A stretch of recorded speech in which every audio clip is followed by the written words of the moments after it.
Cricket time ஃபேன்ஸுக்கு வணக்கம். So இந்த ஒரு வீடியோ எதை பத்தி அப்படின்னா, லேட்டஸ்ட் ஐபிஎல் அப்டேட் பத்தி. ஐபிஎல் பொறுத்த வரைக்கும் 2 பாதியா இந்த தடவை நடத்த போறதா சொல்லியிருக்காங்க. அதாவது மார்ச் 22 ஐபிஎல் அந்த மாதிரி டேட் எல்லாம் சொல்லிட்டாங்க. இது ஒரு பக்கம் இருக்கட்டும். ஆனா பாதி அட்டவணை மட்டும்தான் விட போறோம், முழு அட்டவணை விட போறது கிடையாது. பிகாஸ் வந்துட்டு எப்போ எங்க மேட்ச் நடக்கணுங்கிறத எங்களாலேயே ப்ரெடிக்ட் பண்ண முடியல. ஒரு சில விஷயங்கள் ஃபாலோ பண்ணியே ஆகணும். ஸோ அதனால பாதி அட்டவணை தான் வந்திருக்குங்கிற மாதிரி பிசிசி ஒரு மாதிரி குழப்பி வச்சிருக்காங்க. இதை பார்த்து ஃபேன்ஸ் எல்லாம் பயந்துட்டு ப்ரோ என்ன ப்ரோ சொல்றாங்கிற மாதிரி கமெண்ட்ல கேட்டிருந்தீங்க. ஆக்சுவலா என்ன நடக்க போகுது, உண்மையாலுமே சின்னசுவாமி அதாவது ஆர்சிபியோட ஹோம் கிரவுண்ட் குஜராத் இதெல்லாம் வந்துட்டு மாறப்போதா, ஒரு சில மேட்சஸ் என்ன பண்ண போறாங்க, நடத்த மாட்டேன்னு சொல்றாங்களே அப்படிங்கிற மாதிரிலாம் கேட்டிருந்தீங்க. இதெல்லாம் மிகப்பெரிய பிரச்சனை கிடையாது. ஆனா இதுக்கு பின்னாடி மெயின் ரீசன் ஒன்று இருக்கு. அது என்ன ஏது அப்படிங்கறத கம்ப்ளீட்டா ஐபிஎலோட ஸ்டார்டிங் டேட்ல இருந்து எண்ட் எப்ப நடக்க போகுது அப்படிங்கறது வரைக்கும் டீடைல் இந்த வீடியோல பார்த்து தெரிஞ்சுக்கலாம். அதுக்கு முன்னாடி ஃபர்ஸ்ட் டைம் சேனலுக்கு வரீங்கன்னா மறக்காம சப்ஸ்கிரைப் பண்ணி சப்போர்ட் பண்ணுங்க. அப்பதான் அப்டேட் எல்லாமே எங்களை வந்து சேரும். சரி வாங்க வீடியோக்குள்ள போலாம்.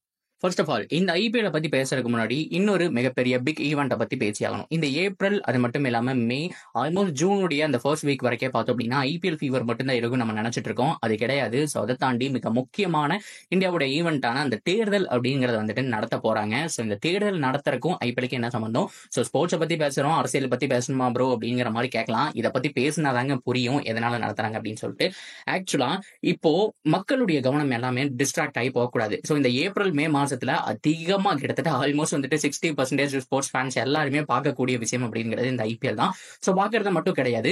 ஸோ நீங்க கிளம்பி போவீங்க. இப்போ நம்ம எல்லாமே சென்னையில் இருக்குன்னு வச்சுக்கலாம். இப்போ வந்துட்டு பெங்களூர்ல மேட்ச், அது மட்டும் இல்லாமல் குஜராத்ல மேட்ச் அப்படின்னு சொன்னா இன்னைக்கு கிளம்பி போவீங்க. அது ஒரு தேர்தல் நாளா இருக்கலாம். ஸோ அது மட்டும் இல்லாமல் மற்ற வீக்கெண்ட்ஸா இருக்கலாம். ஸோ ஏதோ ஒரு நாள்ல நீங்க கிளம்பி போறீங்க வரீங்க அப்படிங்கும் போது அந்த டயர்ல ஏகப்பட்ட பேர் ஓட் போஸ்ட் பண்ண மாட்டீங்க. அது ஒரு விஷயம். ஸோ அதை தாண்டி பார்த்தோம் அப்படின்னா மக்களுடைய கவனம் தான் சிதறுமே தவிர, ஸோ இந்த ஐபிஎல் மேலதான் ஃபோக்கஸ் போகுமே தவிர அந்த ஒரு பிக் ஈவெண்டான எல்லாருமே வந்துட்டு நம்மளுடைய மிகப்பெரிய கடமையான இந்த ஓட் போட மாட்டோம். ஸோ அதனாலதான் பார்த்தோம்னா இவங்க என்ன பிளான் பண்ணியிருக்காங்க அப்படின்னா, பிசிசி அபிஷியலா சொல்லிட்டாங்க ஐபிஎல் நடத்த போறது அப்படிங்கிறது மார்ச் 22 17ஆம் தேதி விமன்ஸ் பிரீமியர் லீக் வந்துட்டு நாங்க கம்ப்ளீட் பண்ணலாம் அப்படிங்கிற மாதிரி முடிவு பண்ணி வச்சிருக்கோம்.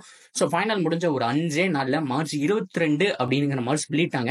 ஸோ இது வரைக்கும் டேட் அப்படிங்கறது பெர்ஃபெக்டா வந்ததில்லை. நானே வீடியோல 28ன்னு ஒரு டேட் சொல்லியிருப்பேன், 23ன்னு சொல்லி ஒரு டேட் சொல்லியிருப்பேன். இப்போ 22 ஸ்டார்ட் பண்றோம் அப்படிங்கிற மாதிரி வந்துட்டு அபிஷியலா சொல்லி இருக்கிறாங்க.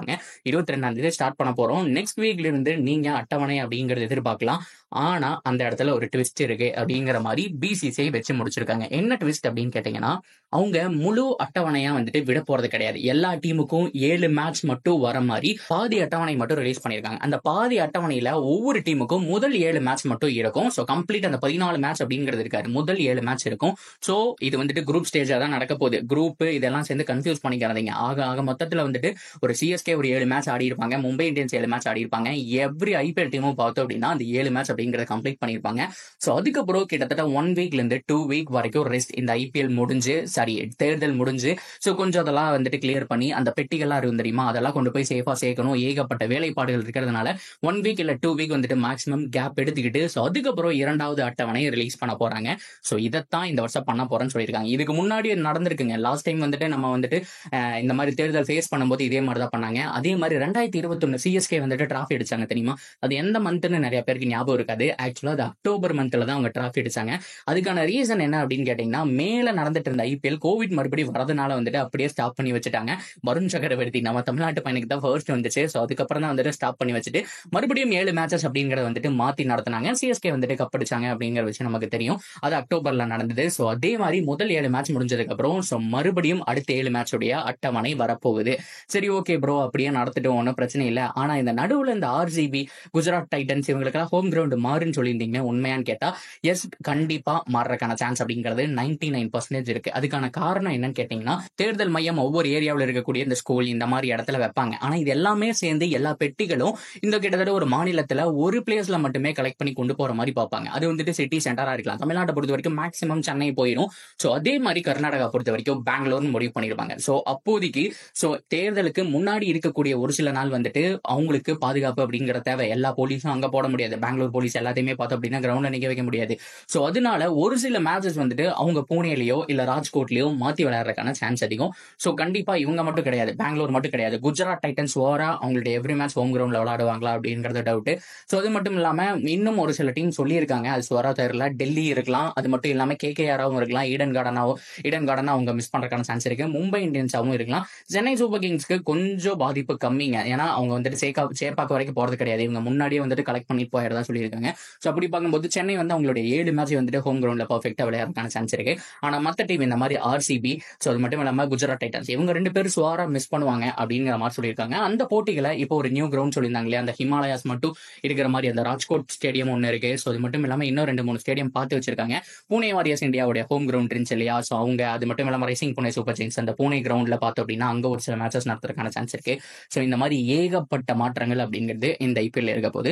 ஸோ எனிவே மார்ச் 22 ஸ்டார்ட் பண்ண போறாங்க. ஸோ எப்போ முடியும் அப்படின்னு சொல்லல, ஏன்னா இந்த தேர்தல் முடிஞ்சதுக்கு அப்புறம் தான் 2வது அட்டவணை வரும். அதனால நமக்கு பாதி அட்டவணை வரக்கான சான்ஸ் தான் ஹைலி பாசிபிள். ஸோ இதைத்தான் சொல்லியிருக்காங்க. ஸோ இதனால டீம்ஸ்குள்ள ஏதாவது பிரச்சனை வருமானு கேட்டா கண்டிப்பா நடக்கிறதுக்கான சான்ஸ் இருக்குங்க. அதாவது ஃபர்ஸ்ட் ஹாஃப்ல ஒரு அணி சுத்தமா பர்ஃபார்ம் பண்ணாம போய் செகண்ட் ஹாஃப்ல நல்லா பண்ணலாம். அதுக்கான காரணம் என்னன்னா, யோசிக்கிறதுக்கு நிறைய டைம் இருக்கு. அண்ட் இன்ஃபார்ம் பிளேயர்ஸ் எல்லாருமே ஃபார்ம்ல இருந்து போயிடுவாங்க. ஆனா ஃபார்ம் அவுட் ஆன பிளேயர்ஸ் வந்துட்டு டச் விட்டு போற டைம்ல இந்த மாதிரி நிறைய வந்துட்டு பயிற்சி ஆட்டம் பண்ணி என்னெல்லாம் பண்ணோம், இந்த 7 மேட்ச்ல நம்ம என்னெல்லாம் தப்பு பண்ணணுங்கிறத பார்த்து ரெக்கவர் ஆகி திரும்பி கேம்குள்ள வரக்கான சான்ஸ் இருக்கு. ஸோ இதுக்கு முன்னாடி இப்படி நடந்திருக்கா ப்ரோ அப்படின்னு கேட்டீங்கன்னா நடந்திருக்கு. யார் நடத்தி காமிச்சிருக்கா அப்படின்னா கேகேஆர் நடத்தி காமிச்சிருக்காங்க. மறுபடியும் அந்த 2021 நம்ம டைம் டிராவல் பண்ணி போனோம் அப்படின்னா சிஎஸ்கே நல்லா பண்ணாங்க. ஸோ அப்படியே ஃபைனல் போயிட்டாங்க. ஆனா இந்த கேகேஆர் சிஎஸ்கே கூட பாட்டம் ஆஃப் த டேபிள் இருந்தாங்க. ஆல்மோஸ்ட் கடைசிக்கே போயிட்டாங்க அப்படின்னு தான் சொல்லணும். 7 மேட்ச்ல வெறும் 2 மேட்ச் தான் வின் பண்ணியிருந்தாங்க. ஆனா அடுத்த 7 மேட்ச்ல 6-5 என்னமோ வின் பண்ணி ஸோ எப்படியோ அடிச்சு பிடிச்சி உள்ள வந்து ஃபைனல் ஆல்மோஸ்ட் சிஎஸ்கேவை ஜெயிக்கிற அளவுக்கு போயிட்டாங்க. 10 ஓவர்ல 19 ஓவர்ஸ் ஆல்மோஸ்ட் 180 தான் டார்கெட். இன்னொரு 90 ரன் தான் வேணும் அப்படிங்கிற பட்சத்துல அங்க இந்த இடத்துல ஒரு 2-3 சின்ன சின்ன தப்பு பண்ணிட்டாங்க. டக்குன்னு ஒரு 5 விக்கெட் போச்சு. அதனால சிஎஸ்கே வின் பண்ணிட்டாங்க. அப்படி இல்லைன்னா சாம்பியன் ஆயிருந்தாங்க அப்படின்னா வரலாறு படைச்சிருப்பாங்க. ஸோ அந்த மாதிரி கொஞ்சம் கேப் கிடைச்சாலும் ஏதாவது ஒரு டீம் புத்திசாலித்தனமா யோசிச்சாங்க அப்படின்னா அகைன் செகண்ட் ஹாஃப்ல கேமுக்குள்ள வரக்கான சான்ஸ் இருக்கு.